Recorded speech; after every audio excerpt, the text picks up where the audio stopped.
औरतुनि जी मज़बूती जी जॾहिं असीं ॻाल्हि कंदा आहियूं ऐं जॾहिं असीं ॻाल्हि कंदा आहियूं इक्वेलिटी जी, पोइ जॾहिं असीं का कमेटी ठाहियूं था, का शाख ठाहियूं था, पोइ औरतुनि खे एक्सेप्ट मैडम छो नथो कयो वञे?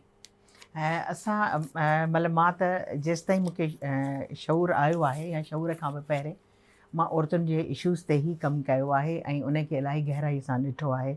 ऐं इन खां सवाइ मां तरक़ी पसंदि तनज़ीम सां तालुक़ु रखां थी ऐं मुंहिंजो उन्हनि सां तालुक़ु आहे जेके हिन वक़्तु बि काफ़ी माण्हू उन हवाले सां मुखालफ़त कनि था, तरक़ी पसंदि माण्हू बि, त औरतुनि जी शाखूं अलॻि न हुअणु खपनि।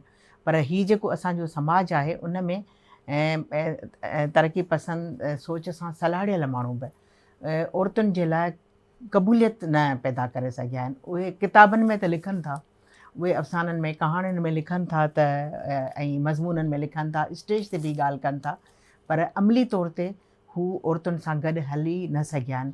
सो औरतुनि जी अलॻि शाखुनि में जो बणिजण में इहो नाहे त औरत नथी मर्दनि सां गॾु हली सघे। ॻाल्हि इहा आहे त मर्द हलणु न सिखियो आहे औरतुनि सां। अञा ताईं मर्द हलणु न सिखियो आहे, बल्कि पोइते वियो आहे।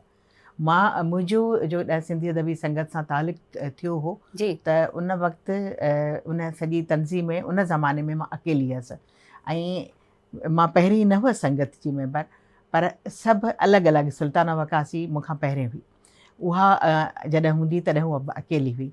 उन खां पोइ नूरनि सां घांगरो हूंदी, उहा बि अकेली हुई। सहर रिज़वी कुझु इन्हनि में गॾिजाणियुनि में आई, उहा बि अकेली हुई।